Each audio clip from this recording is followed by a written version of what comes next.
Vasudevaya. Om Namo Bhagavate Vasudevaya.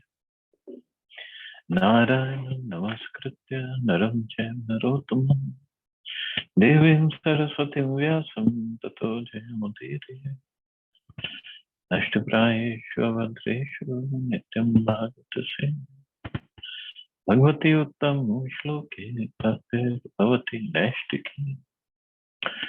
So continuing with the discussion on Srimad Bhagavatam, Canto 9, Chapter 4, Maharaj Amrish, offended by Durvasa Muni, text number 63 onwards. So yesterday we discussed how Durvasa Muni went all over the universe. He first went to Brahmaloka because the Sudarshan Chakra was behind him, ready to burn him. And then Lord Brahma even said, no, I cannot protect you. Go to Lord Shiva. He went to Lord Shiva. Even Lord Shiva said, I cannot protect you. Go to Vaikuntha. Go to Vishnu. So Durvasa Muni went to Lord Vishnu. And now we'll study how Lord Vishnu replied. Text 63. Shri Bhagwan Uvacha Aham Bhakta Paradhino Yasvatantra Ivadvija Sadhu Virgrasta Hridayo Bhakter Bhakta Jana Priyaha. So this is the opening statement of Lord Vishnu. The Supreme Personality of Godhead said to the Brahman, I am completely under the control of my devotees. Indeed, I am not at all independent. Because my devotees are completely devoid of material desires, I sit only within the course of their hearts. What to speak of my devotee, even those who are devotees of my devotee are very dear to me. Opening shloka of Srimad Bhagavatam, Ved Vyachi writes that Lord Vishnu or Krishna is Swatantra, he is Swarat. First shloka of Bhagavatam. But here the Lord says, I'm not at all independent. Why? Because I'm controlled by my devotee. The Lord says, I'm completely under the control of my devotees. This is of course, that control is out of love. But why? Because my devotees are completely devoid of material desires. They don't need anything. They don't desire anything. So I'm completely controlled by them. And he says, not to what to speak of my devotee. Even those who are devotees of my devotee are very dear to me. Prabhupada says, all the great stalwart personalities in the universe, including Lord Brahma and Lord Shiva, are fully under the control of the Supreme Personality of Godhead. But the Supreme Personality of Godhead is fully under the control of his devotees. Why is this? Because the devotee is Anya Bhilashita Shunya. In other words, he has no material desires in his heart. His only desire is to think always of the Supreme Personality of Godhead and how to serve him best. Because of this transcendental qualification, the Supreme Lord is extremely favorable to the devotees. Indeed, not only the devotees, but also the devotees of the devotees. Srila Narottam Das Thakur says, Chhadiya Vaishnav Seva Nistar Pai Chekya. Without being a devotee of a devotee, one cannot be released from material entanglement. Therefore, Shri Chaitanya Mahaprabhu identified himself as Gopi Bhartu Patakamalayur Das Das Anudasa. Thus, he instructed us to become not directly servants of Krishna, but servants of the servant of Krishna. Devotees like Brahma, Narad, Vyasadeva, and Shukdev Goswami are directly servants of Krishna. And one who becomes a servant of Narad, Vyasadeva, and Shukdev, like the six Goswamis, is still more devoted. Srila Vishwanath Chakravarti Thakur Dev says, Yasya Prasada, Bhagavad Prasada. If one very sincerely serves the spiritual master, Krishna certainly becomes favorable to such a devotee. Following the instructions of a devotee is more valuable than following the instructions of the Supreme Personality of Godhead directly. So this is how much he loves his devotees. Nowhere in the scriptures it is said Krishna is Yogi Vatsal or Karmi Vatsal or Jnani Vatsal. It is always said he is Bhakt Vatsal. So this is how much he loves his devotee. He says they control me. Why? Because they have no material desire. Their only desire is to serve me with love and devotion. So I come under their control. In fact, the topmost devotee is Srimati Radharani. Of course, there's no difference between Radha and Krishna, but even if we want to look at tattva-wise, there is that she is the topmost devotee. And how much devotion she has? It is mentioned in Nectar of Devotion. She has 25 transcendental qualities. And the last quality, 25th quality, is she completely controls Krishna. Completely. By her love, obviously. By her love. But this is how Krishna comes under the control of his devotees. In Vrindavan, when he is there, he's stealing yogurt and butter and other milk products, and the gopis catch him, and the gopis sometimes tell him, the elder gopis, they tell him, okay, why don't you show us how can you dance, and then we'll give you butter. And Krishna dances. Little Krishna is dancing in front of the gopis for what? Just to get some butter. Krishna owns everything. Everything. Nothing is beyond Krishna. But for little butter, but that butter actually is what? Is love of those devotees for him. So he doesn't want to give that up. So for that love, for that butter, he dances and he pleases the gopis, and then gopis give him little butter to eat. Yashoda Maya binds him up. His cowherd boyfriends, sometimes they defeat Krishna in the game, and then Krishna has to carry his friends on his shoulders to a certain distance. But this is out of love. So that's why he says, I'm completely under the control of my devotees. Next verse. Naham atmanam asha se madhbhakta sadhu bhir vina shriyam chatyantakim brahman yesham gatiraham pra. O best of the Brahmins, without saintly persons for whom I am the only destination, I do not desire to enjoy my transcendental bliss and my supreme opulences. The Supreme Personality of Godhead is self-sufficient, but to enjoy his transcendental bliss, he requires the cooperation of his devotees. In Vrindavan, for example, although Lord Krishna is full in himself, he wants the cooperation of his devotees, like the cowherd boys and the gopis, to increase his transcendental bliss. Such pure devotees who can increase the pleasure potency of the Supreme Personality of Godhead are certainly most dear to him. Not only does the Supreme Personality of Godhead enjoy the company of his devotees, but because he is unlimited, he wants to increase his devotees unlimited. Thus, he descends to the material world to induce the non-devotees and rebellious living entities like us to return home back to Godhead. He requests them to surrender unto him because, unlimited as he is, he wants to increase his devotees or the number of his devotees unlimitedly. The Krishna consciousness movement is an attempt to increase the number of pure devotees of the Supreme Lord more and more.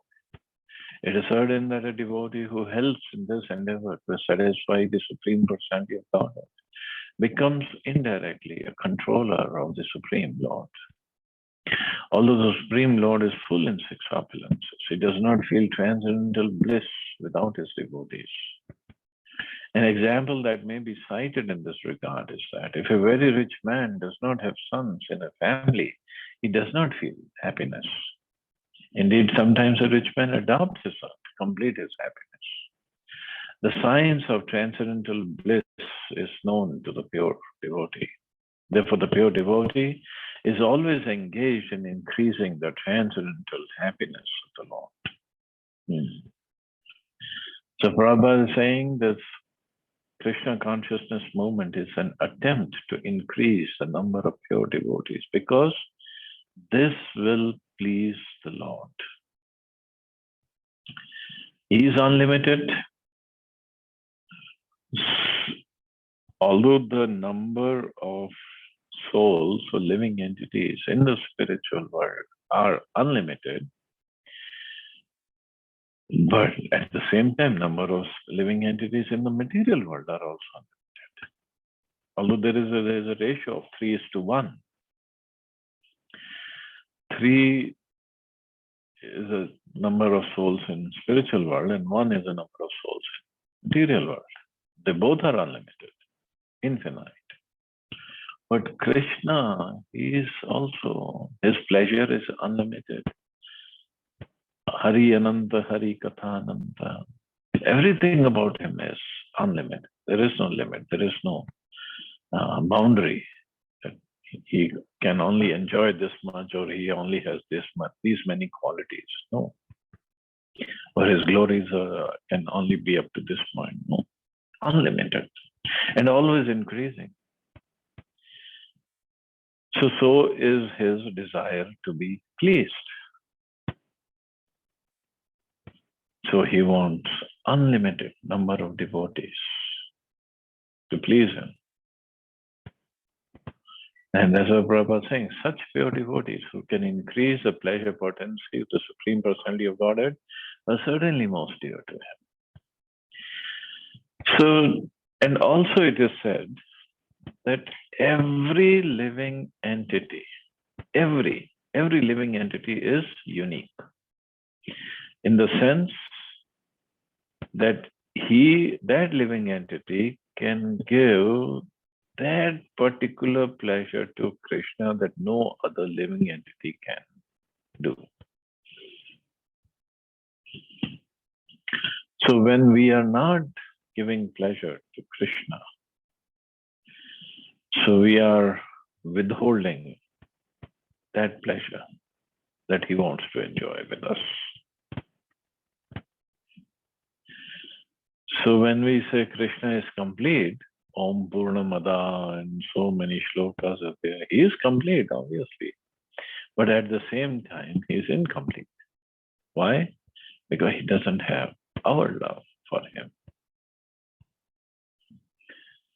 And this is what Prabhupada says, this is our attempt, the Krishna consciousness movement, so that we can give our love to Krishna.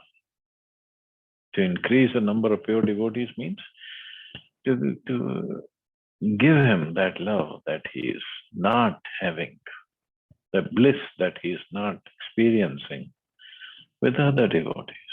Of course, everybody is giving him the bliss unlimitedly, but something is still lacking. And this is what he is hankering for. This is why he comes and performs his pastimes. This is why he sends his representatives, gurus, acharyas, to bring us back. But we are so stubborn that we say, no, we don't want to go back. I would rather live here in the material world, suffer the birth, death, old age, disease, the bhautik, the daivic, the atmic klesha, rather than going back. But then he comes, he performs his pastimes, he comes as deities, he also sends his dham, Vrindavan Dham, and Barsana, and Jagannath Puri, and so many places that we can go and feel his presence, enjoy it, and then at least develop a desire to go back home, back to Godhead. Krishna or Lord Vishnu further says, Ye dara gara putrapta prana mittam imam param hitva mam sharanam yatha katham tastyuktam utsahe. Since pure devotees give up their homes, wives, children, relatives, riches, and even their lives simply to serve me, without any desire for material improvement in this life or in the next, how can I give up such devotees at any time? So Krishna is not an ungrateful person. We can be ungrateful because we think, oh, if this person has done something for me, but if I do something back for him, I might lose something or this or that. But Krishna is not like that. He sees, not just he sees what we have done for him. He sees even if we think of doing something for him, he even notices that.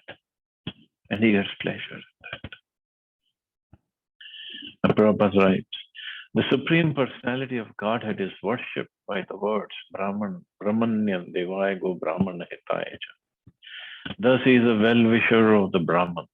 Durvasa Muni was certainly a very great Brahman.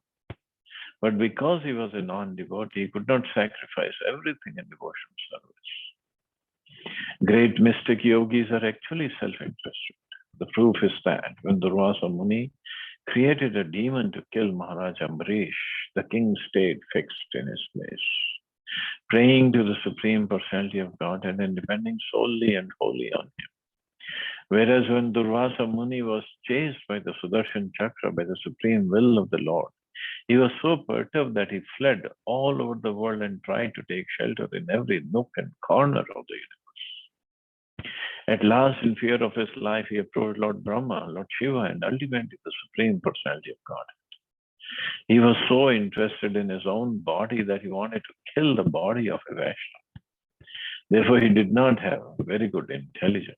And how can an unintelligent person be delivered by the Supreme Personality of Godhead? The Lord certainly tries to give all protection to his devotees who have given up everything for the sake of serving him. So this is how he reciprocates with his devotees. And here Prabhupada is telling us how different was Durvasa Muni and Ambarish Maharaj. Ambarish Maharaj did not even move an inch from his place when Durvasa Muni created the demon. But when Sudarshan Chakra came to kill Durvasa Muni, he ran all over the universe. Another point in this verse is that attachment to Dara Gara, Putrapta, home, wife, children, friendship, society, and love is not the way to achieve the favor of the Supreme Personality of God. One who is attached to earth and home for material pleasure cannot become a pure devotee. Sometimes a pure devotee may have a habit or attraction for wife, children, and home, but at the same time want to serve the Supreme Lord to the best of his ability. For such a devotee, the Lord makes a special arrangement to take away the objects of his false attachment and thus free him from attachment to wife, home, children, friends, and so on. This is special mercy bestowed upon the devotee to bring him back home, back to God. So if we have a sincere desire, so whatever obstacles are, Krishna will remove those obstacles. Not just, of course, here in the shloka you said wife, children, home, and whatever. But even if sometimes we become proud of something and then the pride comes as an obstacle, becomes an obstacle in a devotional service. Devotional service means to serve him with love and devotion. That's all. Rest, whatever we do, it's basically preparing us, like chanting or reading or association or other services. It's preparing us to come to that level of serving him with love and devotion. So in the process, especially in Vedi sadhana bhakti, sometimes devotees become proud of their service, proud of their knowledge, proud of their different capabilities. And this pride becomes an obstacle in the process. But when we are proud of something, then we are not then we won't be begging Krishna properly, chanting properly. Chanting properly means begging the holy name. Please engage in your service. And when we are proud, we don't beg. Krishna removes that object of that pride. Whatever the object is, he removes it. So then we cry, then we feel dejected, then we feel humiliated. But then, if we are properly situated, we take shelter of the lotus feet of Krishna. We try to cling on or hang on to his lotus feet and beg for his mercy. And then Krishna bestows his mercy.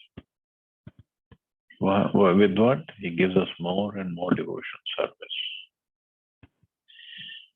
So that's his mercy. And that's what Prabhupada said. This is a special mercy bestowed upon the devotee to bring him back home, back to God. And so many stories we hear in Bhagavatam. Ambarish Maharaj also. Now what mistake did he do? It wasn't a severe mistake. He just drank some water to break his fast. He did not eat anything. He did not break his vow of serving the guest.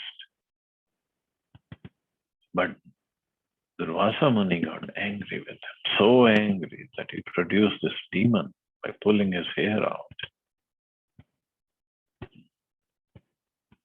Of course, Ambarish Maharaj, there's such a devotee, Sudarshan Chakra appeared right away. But I'm pretty sure for a few moments, of course, he just stood there with folded hands. A few moments, he must be thinking, what did I do wrong? Where did I go wrong? But this is also Krishna's way of testing his devotees. So we got to be ready for any test. Mai nirbandha hridaya sadva samdarshana vashe kurvanti mam bhaktya sat striya sat patim yatha. As chaste women bring their gentle husbands under control by service, the pure devotees who are equal to everyone and completely attached to me, the core of the heart, bring me under their full control. In this verse, the word samandarshana is significant. Pure devotee is actually equal toward everyone, as confirmed in Bhagavad Gita. Brahma Bhuta Prasannatma. Universal brotherhood is possible when one is a pure devotee, Pandita Samdarshana. A pure devotee is actually learned because he knows his constitutional position. He knows the position of the Supreme Personality of Godhead, and he knows that relationship between the living entity and the Supreme Lord. Thus, he has full spiritual knowledge and is automatically liberated. He can therefore see everyone on the spiritual platform. He can comprehend the happiness and distress of all living entities. He understands that what is happiness to him is also happiness to others, and that what is distress to him is distressing for others. Therefore, he is sympathetic to everyone. As Prahlad Maharaj said, people suffer from material distress because they are not attached to the Supreme Personality of God. A pure devotee's chief concern, therefore, is to raise the ignorant mass of people to the sense of Krishna consciousness.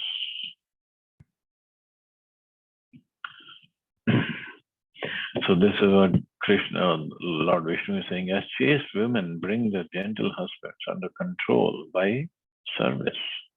The pure devotees who are equal to everyone and completely attached to me in the core of the heart bring me under their full control. So in India, or this happens all over, that ladies, when they get married, then they change their last names. Why? It's a sign that I'm changing my identity. And some places or many families, They even change their first name also after marriage. Means they completely change their identity to be part of that family, new family now. But what happens when they change it? And then the change, it takes time, obviously, it takes time. To completely, they come to the new family and they become a part, not just a part, integral part of that family. And what happens then afterwards? They control everything by the service, not in a bad way, but of course, many times it happens in the wrong way also. But the idea is to control everything by service. Similarly, the devotees, they change everything from material consciousness to spiritual consciousness. And when we get initiated, we change our names also, complete new identity. And when the devotees, they serve and completely giving up the old identities, taking over new identities, or serve with love and devotion, complete attachment to Krishna. And this is what Krishna says, they bring me under their full control because they have given up everything from previous lives. And this is actually, in a sense, this is death. Death means when we lose everything. Mrityu sarharashchaham. So at the time of death, Krishna takes away everything. Body, everything that belongs to the body, everything is gone. So for a transcendentalist, one who wants to make progress spiritually, when he gives up everything materially, voluntarily, this is like death for him. And Prabhupada said many times, we are actually, socially we die. When a devotee becomes serious about spiritual life, I mean, socially he is dead. He has died. He has no more attachment, nothing left socially for him. So why? But then he has taken a new birth. Maybe we are in the same body, but new birth means now consciousness has changed, activities, thought process, everything has changed. Dress. And this is when they become so dear to Krishna and they are completely attached to the service of the Lord. And then the Lord is being practically purchased by them. The Swaraj, complete independent, absolute independent, becomes dependent on his servants. Take 67. Mat sevaya pratitam te salokyadi chatushayam nechanti sevaya purna kuto anyat kal viplutam.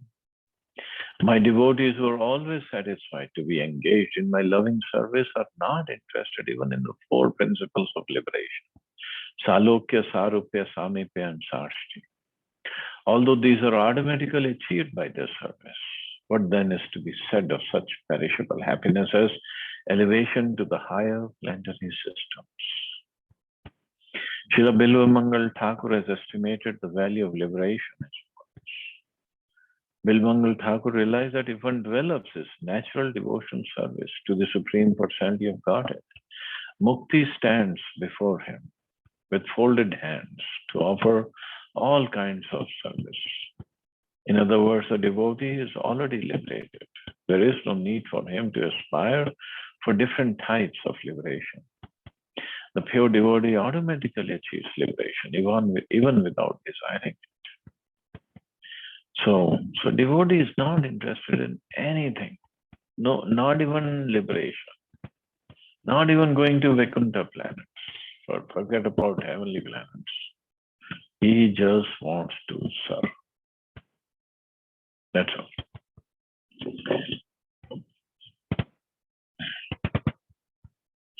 Sadhu hridayam mayam, sadhunam hridayam tvaham, adanyate na jananti, naham tebhya managapi.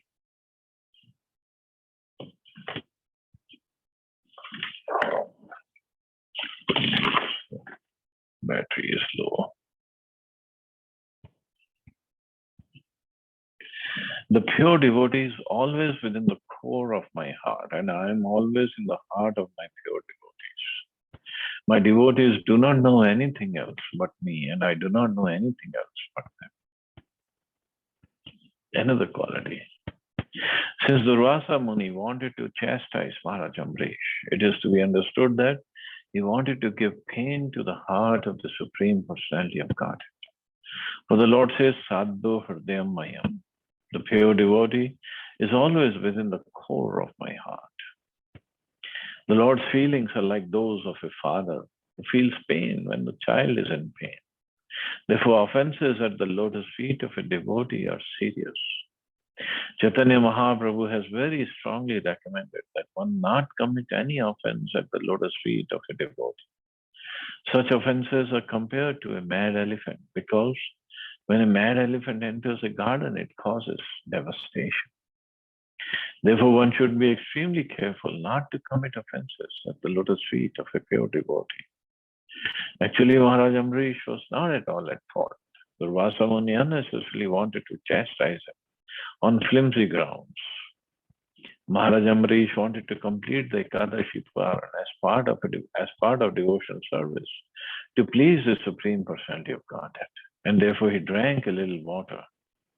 But although Durvasa Muni was a great mystic Brahman, he did not know what is what. That is the difference between a pure devotee and a so-called learned scholar of Vedic knowledge. The devotees, being always situated in the core of the Lord's heart, surely get all instructions directly from the Lord, as confirmed by the Lord himself in Bhagavad Gita. Desham eva anukamparth. Out of compassion for them, I, dwelling in their hearts, destroy with the shining lamp of knowledge the darkness born of ignorance. The devotee does not do anything not sanctioned by the Supreme Personality of Godhead. As it is said, Vaishnavera Kriya Mudra Vijnana Bhuje. Even the most learned or experienced person cannot understand the movements of a Vaishnava, a pure devotee. No one therefore should criticize a pure Vaishnava. Vaishnava knows his own business. Whatever he does is precisely right because he is always guided by the Supreme Personality of Godhead. So Sadhu Hridayam Mayam, pure devotee is always within the core of my heart, and I am always in the heart of the pure devotee. Means they both become one. One not in the sense like monastic theory is, when they say so aham or aham brahmasmi, that I am that. No, we are one in the sense the desire is one. Devotees desire to please Krishna and Krishna desire to please his devotees. That's it. And that is when, as Prabhupada said, the pure devotee is always within the core of my heart, and so that the Lord feels the pain if somebody wants to give pain to his devotee. Just like during the fight between Ram and Ravan, fight was going on and Lord Ram was shooting arrows at the heads of Ravan, and he was cutting off his heads. And because of Brahmaji's benediction, his head would cut off and they would join back again.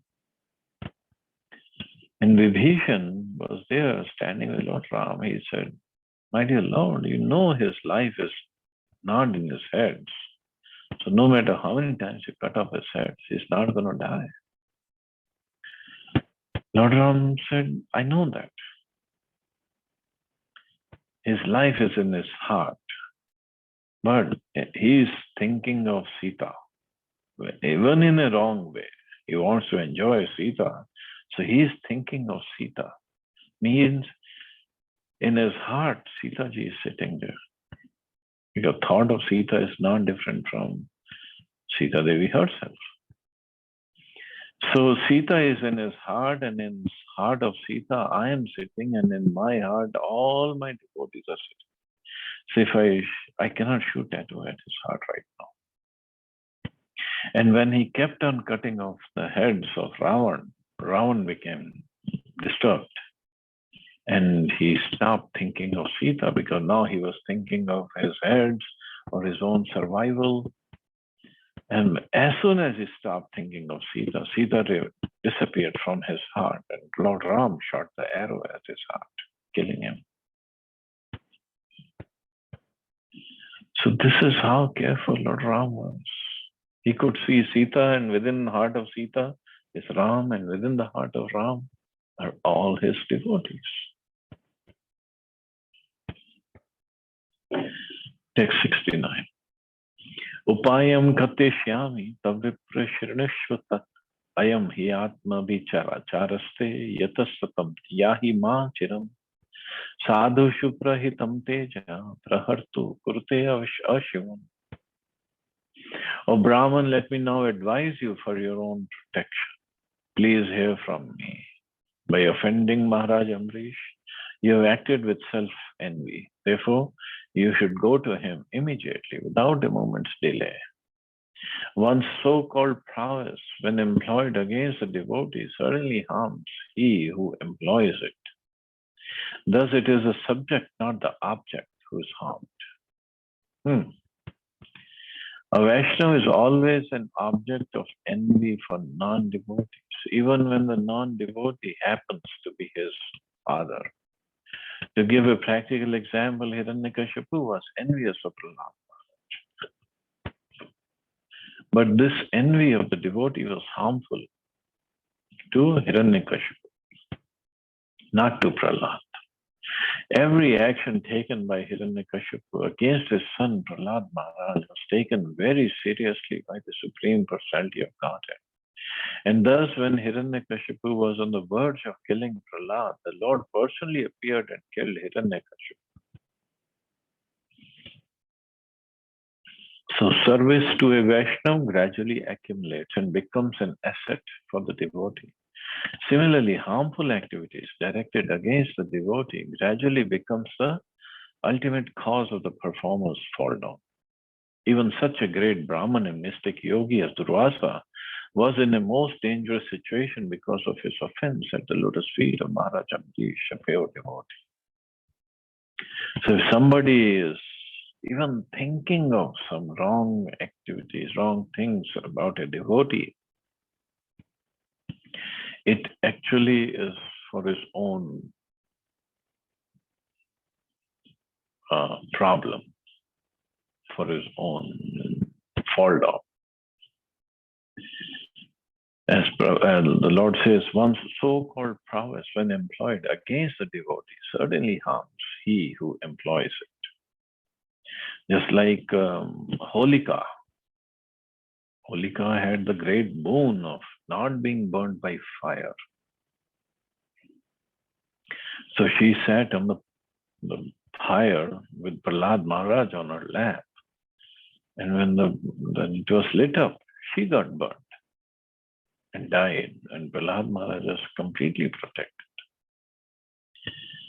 So one thing is to serve a devotee, and other thing is to not become envious of a devotee. Then we can make progress.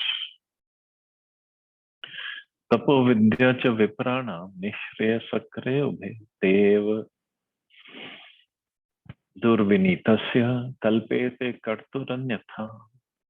For a Brahman, austerity and learning are certainly auspicious, but when acquired by a person who is not gentle, such austerity and learning are most dangerous. It is said that a jewel is very valuable, but when it is on the hood of a serpent, it is dangerous despite its value. Similarly, when a materialistic non-devotee achieves great success in learning and austerity, that success is dangerous for all of society. So-called learned scientists, for example, invented atomic weapons that are dangerous for all humanity. It is therefore said, Manina bhushita sarpa kim aso na bhayankara. A serpent with a jewel on its hood is as dangerous as a serpent without such a jewel.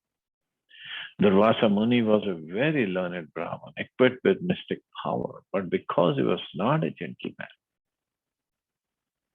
he did not know how to use his power. He was therefore extremely dangerous. The Supreme Personality of Godhead is never inclined toward a dangerous person who uses his mystic power for some personal design. By the laws of nature, therefore, such misuse of power is ultimately dangerous, not for society, but for the person who misuses it.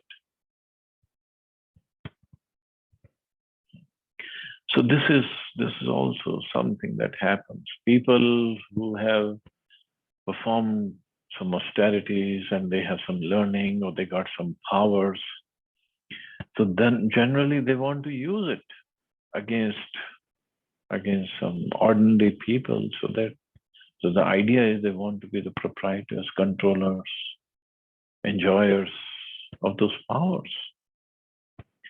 But the problem is, in the process, if they use it against a devotee, then it becomes a big problem for them. Because the Lord is always protecting his devotees, always. Maybe for time being, it would look like that the devotee is suffering or is on a low side, is on a losing side. But doesn't happen for too long. So all these powers are good. So not just the mystic powers. Mystic powers are like one gets after a long period of austerity. But any kind of powers, either if we have money power or brain power or some connections power, if we use it against a devotee, then it's going to be a big problem for us. But people don't understand. People treat devotees just like ordinary persons, and they think they can get away with everything. Not gonna happen. The Lord is always protective, always very careful about his devotees. Of course, at the same time, devotees are so merciful. They keep on forgiving anybody and everybody. It is said that how long does it takes for a devotee to forgive an offender? How long does it take? The answer is, even before he commits an offense, devotee forgives.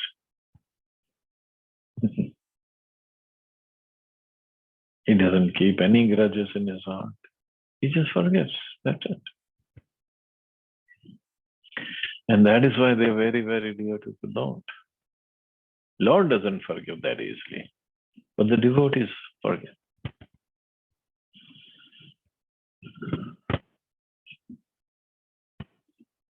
Brahmanstad gach bhadram te nabha gatanayam dripam kshamapya mahabhagam tata shantir bhavishyat.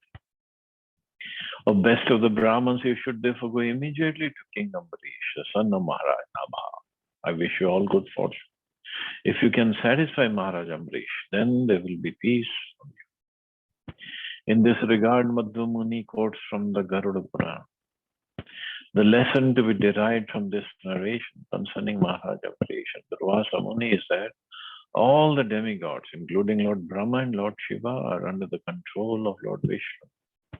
Therefore, when a Vaishnava is offended, the offender is punished by Vishnu, the Supreme Lord. No one can protect such a person, even Lord Brahma or Lord Shiva. Nobody can protect an offender. Even the Lord says, even I cannot protect you. You have to go beg for forgiveness from Ambarish Maharaj. And if you satisfy him, there will be peace for you. If you don't satisfy him, Sudarshan Chakra is there to take care of you. This is how serious the Lord said, and how serious the Lord takes any offenses committed against his devotee. So sooner or later, we'll get the reaction. That's for sure. So anyway, thus ends the 4th chapter of 9th canto, entitled Ambarish Maharaj offended by the Vasamuni. So tomorrow we'll start the next chapter and see anybody has any questions or comments.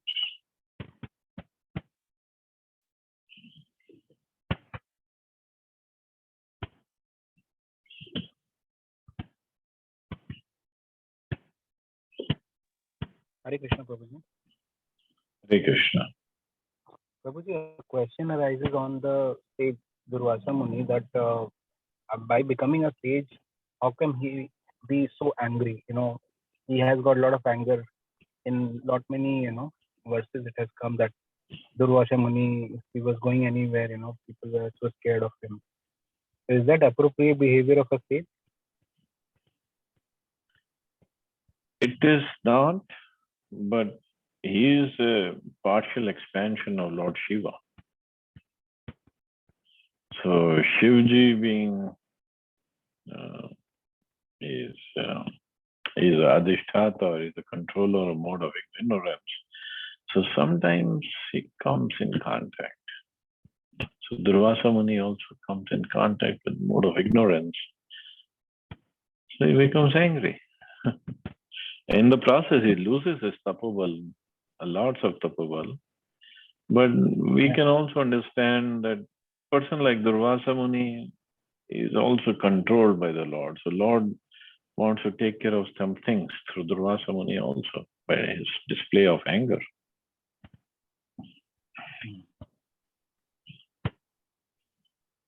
Okay. So he's helping the Lord in his pastimes.